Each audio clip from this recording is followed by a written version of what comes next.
Keisha's 5-minute calculation that morning earned the company $12 million. But no one knew she was a Harvard-educated industrial engineer until that day.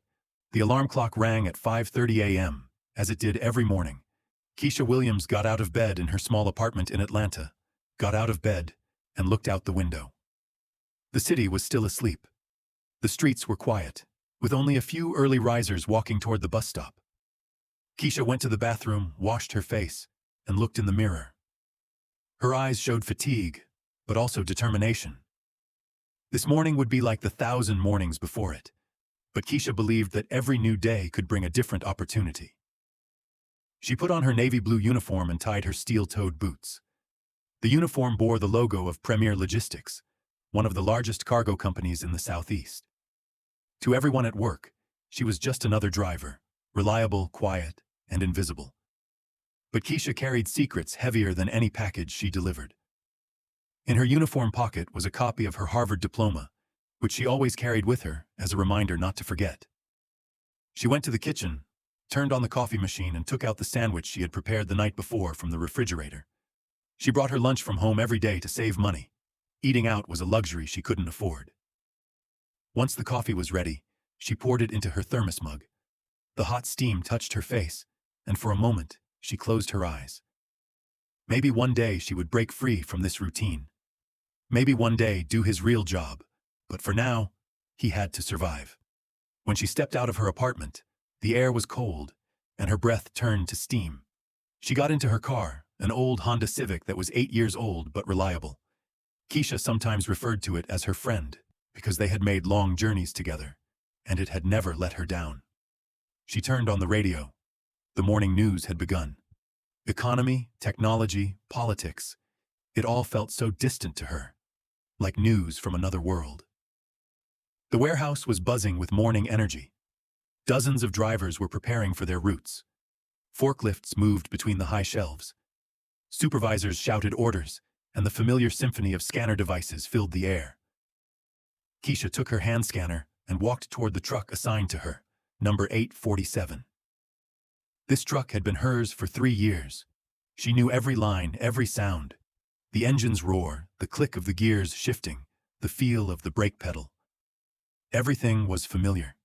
Marcus, the supervisor, barely looked up from his panel and said, "Good morning, Keisha," his voice carrying its usual tired tone. "The Northwest route is yours again. There will be approximately 140 stops. The weather is good, and traffic should be normal. You should be able to finish by 4 o'clock. Keisha thanked him and said, "Good morning." But Marcus had already moved on to another driver. Keisha was used to this. No one really saw her. Keisha nodded silently and began loading the packages. Each box had a story, a destination, someone waiting for it. The large boxes might contain electronics, the small packages jewelry or books. Keisha sometimes found herself guessing what was inside the packages. It was a way to make the day more enjoyable. But as she arranged them in the truck, her mind was occupied not with the deliveries, but with the route itself.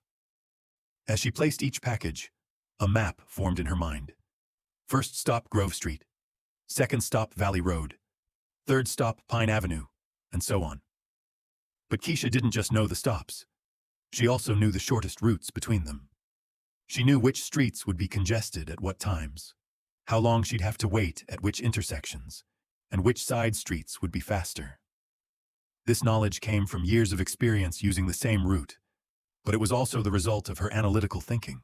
3 years of driving in the same neighborhoods had given Keisha something no GPS system could provide. Detailed knowledge of every traffic pattern, every construction delay, every shortcut that could save time.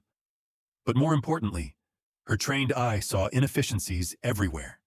Routes that could be optimized, delivery schedules that made no sense, fuel costs that could be reduced with better planning. Keisha was doing calculations in her head. If we went directly from Grove Street to Valley Road, we could skip a 5-kilometer detour. 5 kilometers at an average speed of 30 kilometers per hour is 10 minutes, and there are 15 such situations a day, meaning we could save 2.5 hours a day, which is an extra 20 stops, or an earlier finish, or less fuel consumption. But no one wanted to listen to her. She had tried to voice these observations before, but Marcus had brushed her off. "Just focus on driving, Keisha," he had said. "Don't interfere with the job. Your job is to transport the packages from point A to point B. That's it. It's that simple." There were many people who thought like Marcus. They categorized people: driver, manager, engineer. There was no transition between them. But Keisha's mind was constantly calculating. She noted every wrong turn, every unnecessary stop, every minute lost. At home, she had a notebook she'd been keeping for 3 years. Every day, she wrote down which route she took, how long it took, and what problems she encountered. This notebook was proof of her true identity, because she worked like an industrial engineer. She collected data, analyzed it, identified problems, and came up with solutions. But no one saw it. That Tuesday morning was different. As Keisha parked her truck, she saw Marcus talking to a group of white-collar workers at the warehouse entrance. These people usually didn't visit the warehouse. They worked on the office floor. Among them was a man she didn't recognize, dressed in an expensive suit, shiny shoes, and with a confident demeanor. He must be from the company's upper management, perhaps even very high up. The man was looking around, taking notes and asking questions. Marcus paused as he passed by Keisha. Keisha continued loading the packages, but her ear was on them. "This is one of our routes," Marcus said, pointing to Keisha's truck. "The northwest area is quite busy, but Keisha knows this area very well. She's been working the same route for 3 years, and we've never had any complaints about her. She's a very reliable employee." Looked at him, smiled, and asked, "How long does this route take?" Keisha stopped, put down the scanner, and turned to the man. "Usually 8 to 9 hours, she replied. "It depends on traffic, but it often ends late because some stops are very far apart, and there's no logical order." The man looked more closely at Keisha's face, as if seeing her for the first time. "What do you mean?" he asked. The man furrowed his brow. "Ends late." He looked at Marcus as if trying to figure out the problem, but Marcus shrugged. "Sometimes there's traffic or the customer isn't home. Normal stuff," he said. But Keisha thought differently. She paused, looked at Marcus, then turned back to the man's curious face. "There are some illogical stops on the route," she said slowly. "For example, after Grove Street and then back to the center and then to Valley Road, that's an extra 5 kilometers. The man leaned in closer, his eyes sparkling. It's rare to find someone who pays attention to such details. If we had gone directly from Grove to Valley directly at an average speed of 30 kilometers per hour, we'd save 10 minutes. There are 15 such situations a day, which means a total loss of 2.5 hours. Keisha explained her calculations. These situations aren't just a waste of time, but also a waste of fuel, vehicle wear and tear, driver fatigue, and customer dissatisfaction. The man came closer and asked, "How did you calculate that?"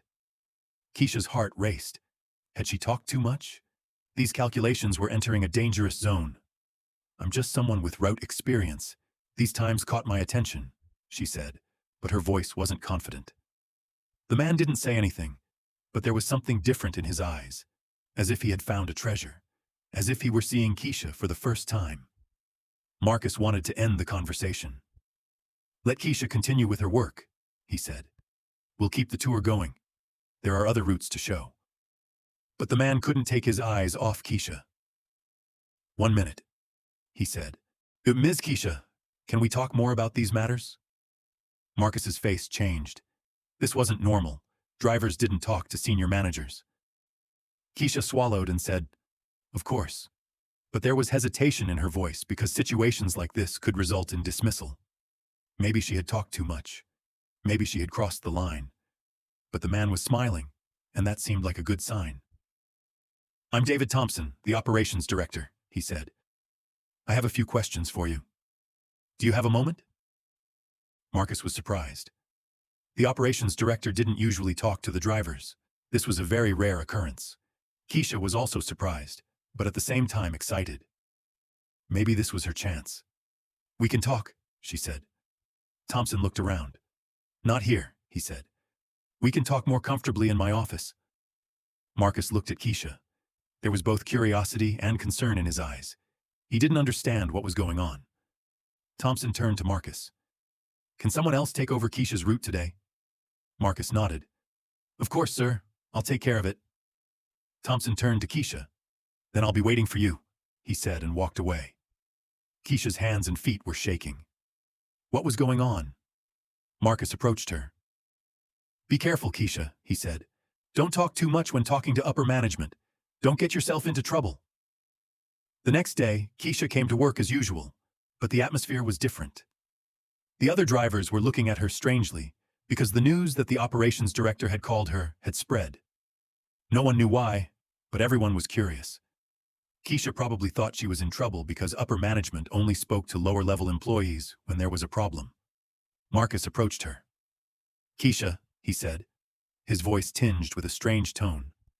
The man from yesterday, David Thompson, the company's operations director, wants to talk to you. You need to go to his office now. There was concern on Marcus's face because he didn't know the reason either. Maybe Keisha had really gotten herself into trouble. Maybe she would be scolded for talking too much. Or worse, fired. Keisha felt sick to her stomach. She remembered what she had said. Maybe she had gone too far. Maybe her words had been interpreted as criticism. Maybe they had upset Thompson. But there was no going back now. She had to go upstairs. She got into the elevator, her heart racing. She rubbed her hands on her pants and took a deep breath. Whatever happens, she told herself, I'll be honest. Thompson's office was on the upper floor of the warehouse. Keisha had never been to that floor before. The bright fluorescent lights, glass offices, and silence were very different from the noise below. Everything was very clean and orderly. The desks, computers, and files. Everyone was dressed in suits, working quietly. This was a different world, very different from Keisha's world. The secretary directed her to Thompson's office. The man was sitting behind his desk, with a few files and a laptop in front of him. Please sit down, said Thompson, pointing to the chair opposite him. Keisha sat down, placed her hands on her knees, and looked around. The office was large, with a view of the city from the window. Diplomas, awards, and company photos hung on the walls. This was real power, real success. Thompson looked at her for a long time. I've been thinking about what you said yesterday, he said, about the inefficiencies in the route. How do you notice these issues? Keisha swallowed. I've only been using the same routes for 3 years. Some things catch my attention, she said, but Thompson's eyes were searching for a deeper meaning. Let's get into the details, he said.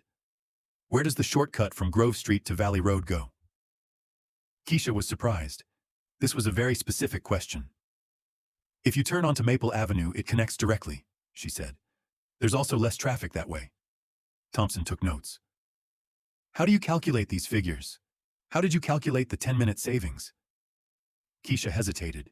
She had to be very careful answering this question. There's a 5-kilometer difference in distance, she said. If you divide that by the average city speed of 30 kilometers per hour, you get 10 minutes. Simple math. Thompson furrowed his brow. Simple math? He said, his tone different. Thompson leaned forward. Well, I have a question for you.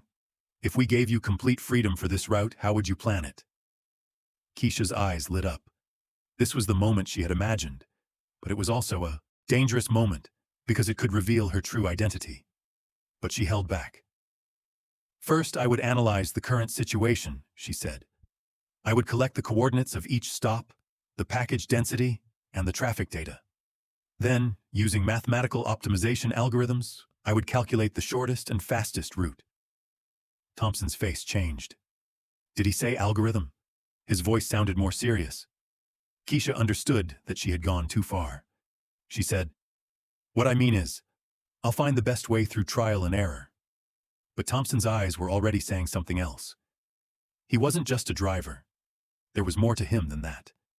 She could tell because the terms he used, the words, the approach, were not those of someone who would do this job. Thompson stood up, walked to the window, and spoke with his back turned. Keisha, who are you really? He asked. He turned around, his eyes serious and determined. I'll ask you directly. Which university did you attend? Keisha's heart raced even faster.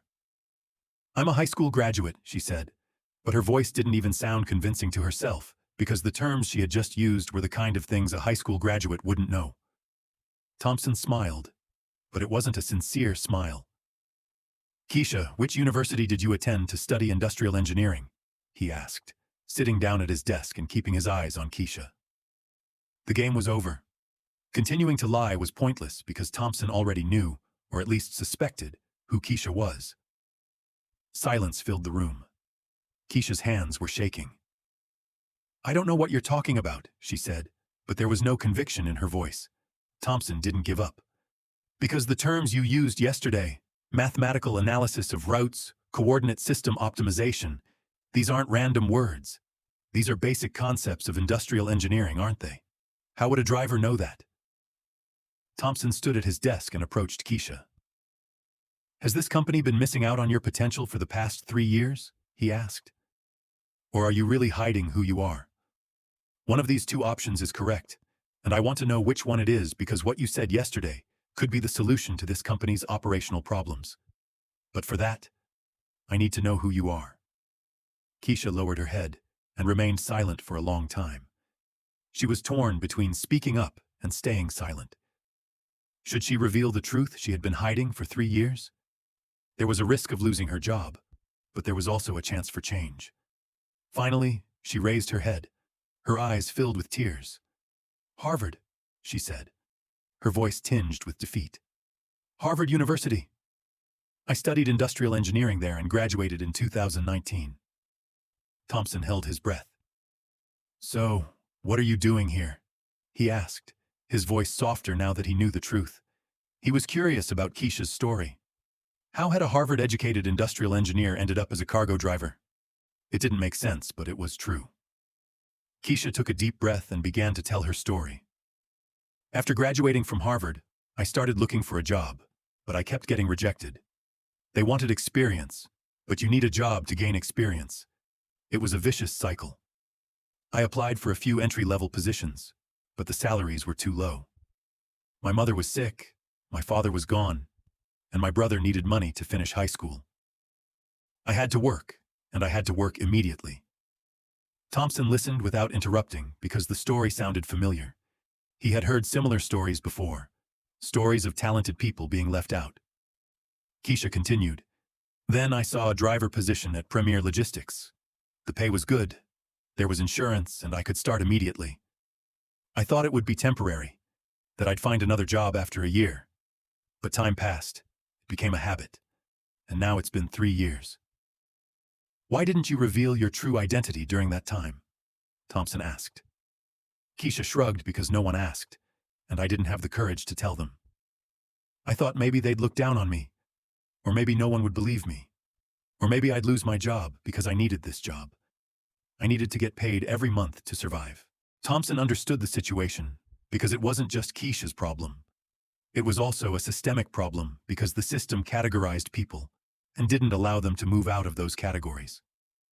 Driver was driver, manager was manager, engineer was engineer. It was hard to move between them, but now that could change. Thompson turned back to his desk and sat down. "You've been working here for 3 years, and no one knows you're a Harvard-educated industrial engineer." Keisha nodded.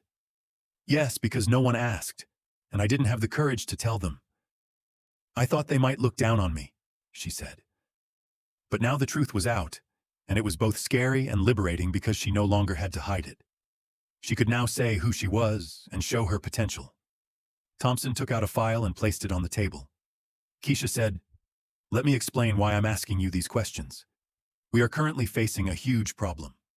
Our operating costs have increased by 30% in the last 2 years.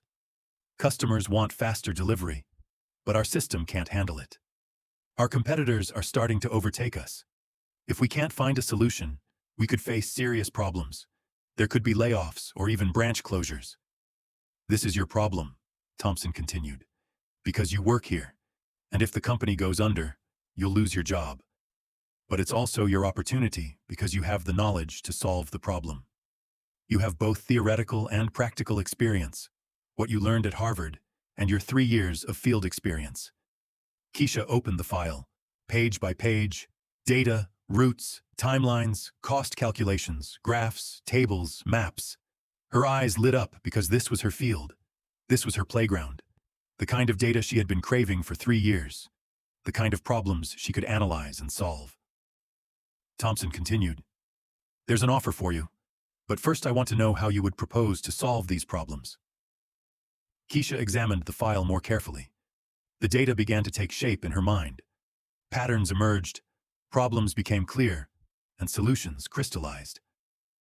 "These routes are completely wrong," she said, tracing the map with her finger. "Look, here we're going to the same area at 3 different times. That's very inefficient. If we do regional grouping and use dynamic route optimization, we can achieve at least a 40% increase in efficiency." Thompson's eyes widened because this was exactly the kind of approach they needed. "Continue," he said. Keisha was excited. "We can use machine learning algorithms with the data we have. We analyze past traffic data, weather information, and customer preferences. We perform real-time optimization.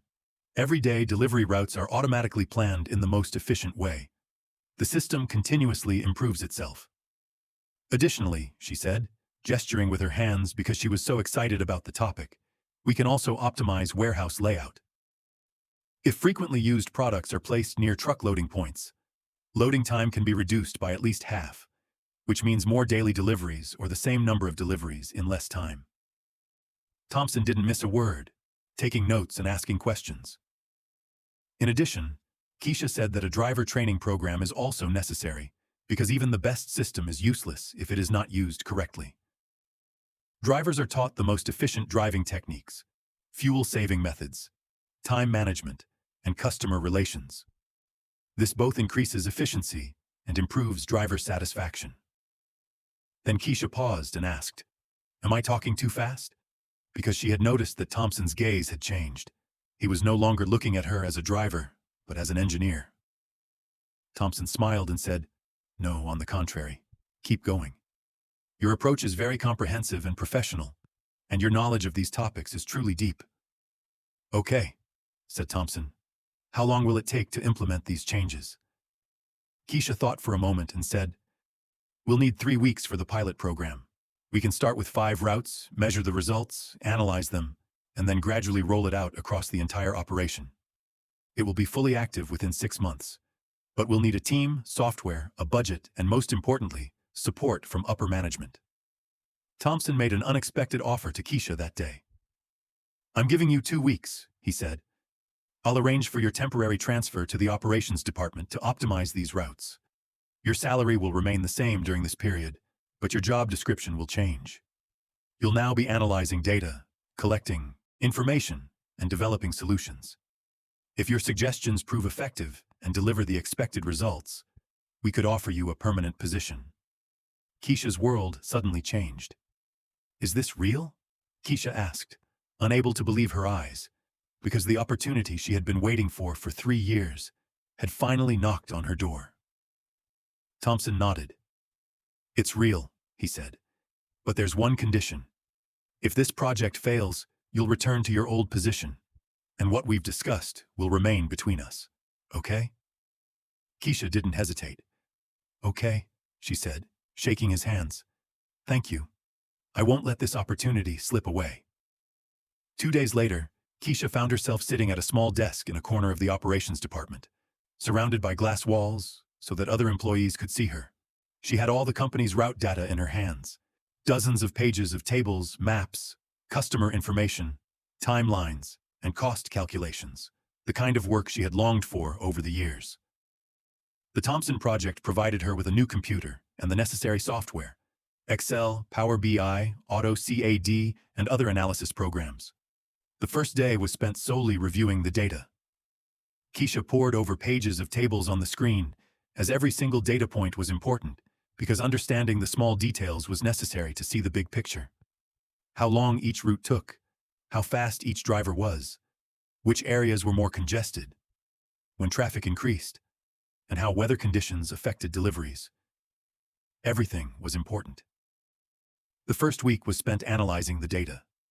Keisha examined the details of each route, where the packages were going, how much time the drivers were spending, fuel consumption, traffic patterns, customer complaints, and delivery success rates. She was creating a three-dimensional map in her mind, knowing every corner of the city, every street, and every intersection. But now she was backing it up with scientific data. The other employees in the operations department looked at her strangely, wondering who this woman was, why she had come here, and what she was doing. Some approached Keisha and asked questions. Which university did you attend? Which company did you work for? Have you worked on projects like this before? Keisha had to answer, but she didn't tell the whole truth. She gave vague answers, but Keisha didn't care. She was focused on her work. Every evening when she went home, she was tired but happy because for the first time in 3 years, she was doing her real job. She was using her brain, showcasing her skills, analyzing, and solving problems. This was her reason for living. It was what kept her going. At home, she took out her Harvard diploma and placed it on the table, looking at it. She no longer needed to hide it. She could finally be proud of it. By the start of the second week, she had found the solution. The problem wasn't just the wrong routes. The real issue was the scheduling system. Drivers left at fixed times in the morning and made deliveries in the same order throughout the day. But this system didn't account for traffic, customer needs, emergencies, or weather conditions. It was too static, too rigid, and outdated technology. Keisha designed a new system and called it dynamic scheduling. The system's algorithm worked like this. Every morning, the computer analyzed that day's traffic data, weather conditions, customer priorities, past experiences, delivery types, and package weights. It then provided each driver with a customized, optimized route and schedule. If changes occurred during the day, such as a traffic accident, weather condition changes, or urgent deliveries, the system automatically updated and suggested new routes. The system's advantages were not limited to time savings. They also included fuel savings, reduced vehicle wear and tear, decreased driver stress, increased customer satisfaction, a reduction in late delivery rates, and an overall improvement in operational efficiency. Keisha had calculated all of this, conducted simulations, and modeled the results, which were highly impressive. 2 weeks later, Thompson called Keisha into the meeting room, but this time she wasn't alone. The company's top management was there. CEO Sarah Mitchell, CFO Robert Chen, Operations Manager James Walsh, Human, Resources Manager Lisa Parker, and several other department managers. Keisha's heart raced, but she was ready because she had been preparing for this moment for 2 weeks. The meeting room was large and impressive, with chairs arranged around a long table, a projector screen, a whiteboard, and the company's success charts hanging on the walls. This was where important decisions were made. Keisha had never been in such an environment before, but she was confident because she had strong data in her hands. Thompson introduced Keisha. This is Keisha Williams.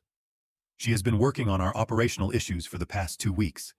She is a Harvard-educated industrial engineer and has prepared a crucial analysis for us.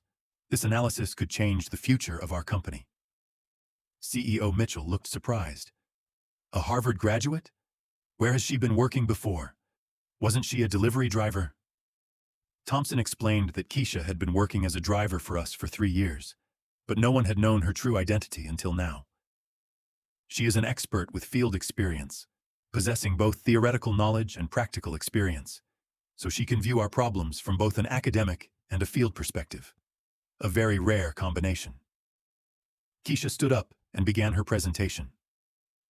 When I analyzed the data we have, I identified 3 main problems, she said, in a professional and confident tone. The first is route planning, the second is the scheduling system, and the third is warehouse organization. These 3 problems individually cause the company to lose efficiency, but when they work together, the loss is much greater. She displayed maps, graphs, and tables on the projector and explained each issue in detail. In the current system, our drivers spend an average of 2.5 hours a day on unnecessary routes, she said.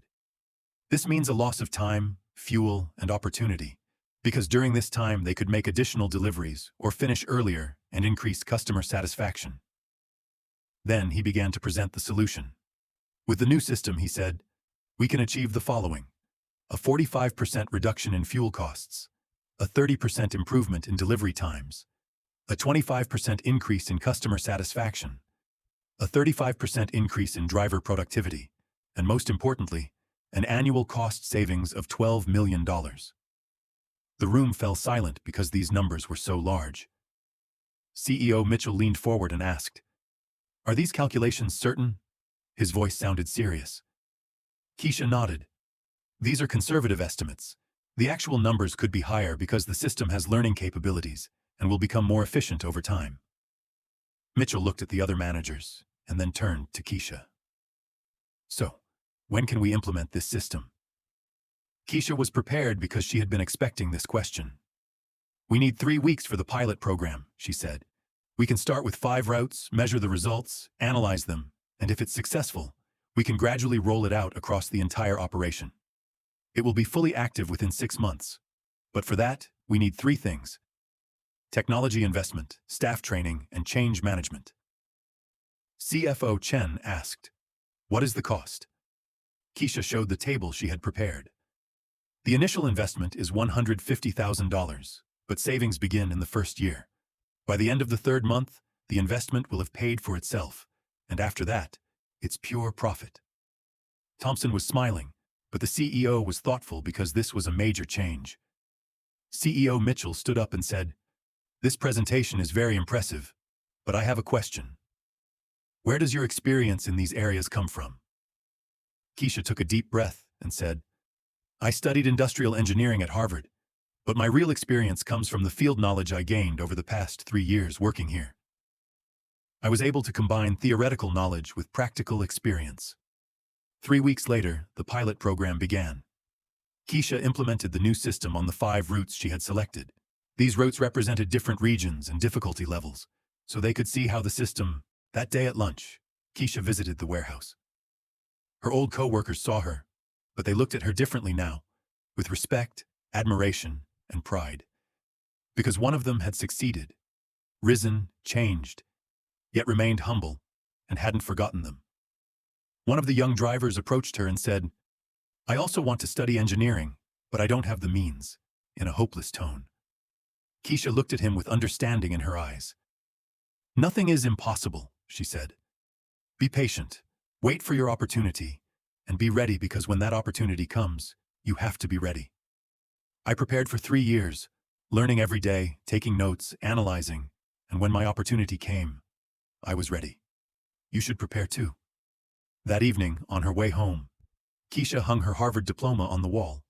There was no need to hide it anymore. She had proven who she was, demonstrated her talent, and most importantly, found confidence in herself. Now she could inspire others and help them discover their own potential. A year later, Keisha had become a well-known name not only in her company, but also in the industry. She gave speeches at logistics conferences, taught at universities, and visited Harvard as a guest lecturer, sharing real-world examples with students. Her story was held up as an example in the business world and became the subject of studies on overlooked talents. Forbes magazine included her on its list of successful names under 30. One day, she was at a meeting with young engineers, and questions were coming from all over the room. How did you succeed? How did you create opportunities? How did you develop yourself? She replied, "Life sometimes takes you to where you want to go through different paths. I studied at Harvard to become an engineer, but I learned real engineering in a cargo truck. Theoretical knowledge is important, but real experience is more valuable. I'll share a secret with you," he said. The room fell silent as everyone listened intently. "When I was a cargo driver, I took notes every day. Which routes were faster, when traffic was heaviest, what customers wanted. Noticing small details because I knew I'd need that information one day. Being prepared means seizing the opportunity," he said. "If you are prepared, you will be ready when the opportunity comes. If you are not prepared, the opportunity will pass you by and never come again. I prepared myself for 3 years, improving myself every day, and when my opportunity came, I was ready. Be prepared, because your opportunity will definitely come." After the meeting, a young female engineer approached her and said, "I'm in a similar situation. Despite being highly qualified, I can't find a job. They always want experience, but you need a job to gain experience. What is your advice?" Keisha looked at her and saw her own past in her eyes. "Never give up," she said. "Every job is experience. Every experience strengthens you. And remember, sometimes the greatest opportunities come from the most unexpected places." A few years later, Keisha Williams became the youngest vice president at Premier Logistics. The company rose to the top of the industry thanks to her systems, and other firms were paying consulting fees to learn her methods. She was no longer a cargo driver, but one of the most respected leaders in the industry. Yet there was no arrogance or pride that came with success. On the contrary, she had become even more humble. But Keisha never forgot her past.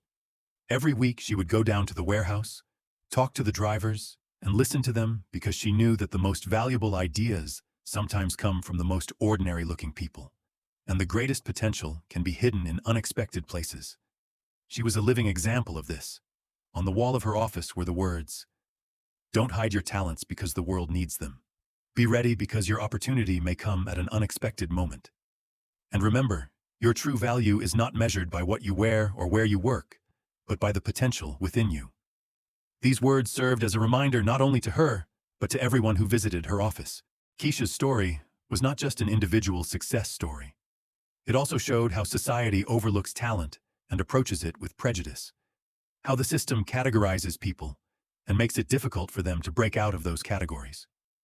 Because every day, there are Keishas around us, people whose potential is waiting to be discovered.